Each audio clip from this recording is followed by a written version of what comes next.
सिर्फ़ आहे नाटक उहो ई कामयाबु थींदो आहे जंहिंजी कहानी किरदार समाज मां ई खयो वञे। हीउ नाटक इन करे अहमियत जोॻो ऐं कामयाबु नाटक आहे जो हिन नाटक जा किरदार ज़मीन ऐं समाज खां अलॻि न आहिनि।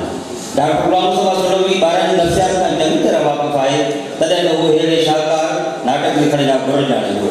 लेखक पंहिंजे तजुर्बनि ऐं मुशाहिदनि खे बुनियादु बणाए पंहिंजे कलम जी नोकब सां ॿारनि जी ज़हनी ओसर ऐं तरक़ी लाइ बहितरीन मयारी ऐं शानदार नाटक पोपट जे नाले सां लिखी पाण मोकिलियो आहे, जेको ॿारनि लाइ इंतिहाई सलीस सवली ज़ुबान में लिखियो वियो आहे। हिन ॿाराणे नाटक जो पस मंज़र सभारो ऐं शाहकार आहे, जंहिंजी तरतीब ऐं तहरीर लेखक खे ॿारनि जो शाहकार कलम धणी बणायो आहे। सदन ॿाराणे लाइ लिखियलु नाटक पोपट ॿारनि लाइ हिकु क़िस्म जी नसीहत भरी कहाणी आहे। लेखक नाटक जे किसे खे अहिड़ी त तरतीब सां बयानु कयो आहे ॼण की मोती हार में पियो रहे। हूअं बि प्लाट खां सवाइ कामयाबु ड्रामे जी तस्वर मुमकिन न आहे। नाटक जो टियों ऐं अहम जुज़ो आहे किरदार निगारी। नाटक में जेका कहाणी बयानु कई वञे उनजो मर्कज़ी किरदार जानदार हुअणु घुरिजे। ज़रूरी न आहे त उहो इंसान ई हुजे, हैवान मां बि इहो कमु वठी सघे। नाटक जो किसो जेतिरो हक़ीक़ी असुल ज़िंदगी वेझो हूंदो ओतिरो ई कामयाबु रहंदो। बिल्कुलु अहिड़ी तरह हिन लेखक नाटक में पोपट खे मर्कज़ी किरदार में अलामत जो पेश कयो आहे। पोपट हिकु गीत आहे जेको पंहिंजी ख़ूबसूरती वसीले बेहद मक़बूल आहे, ॿारनि जी पसंदि में ऐं दिलचस्पी जो महर रहियो आहे।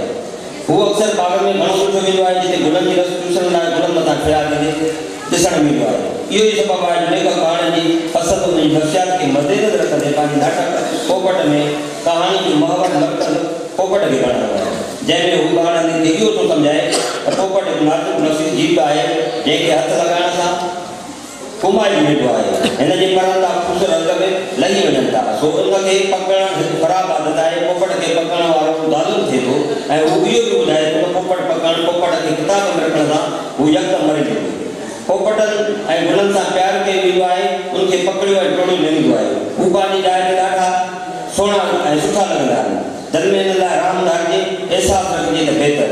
हिन नाटक जा किरदार जंहिंमें जावेद लारिब अदी ऐं छोकिरो ते मुश्तमिल आहिनि।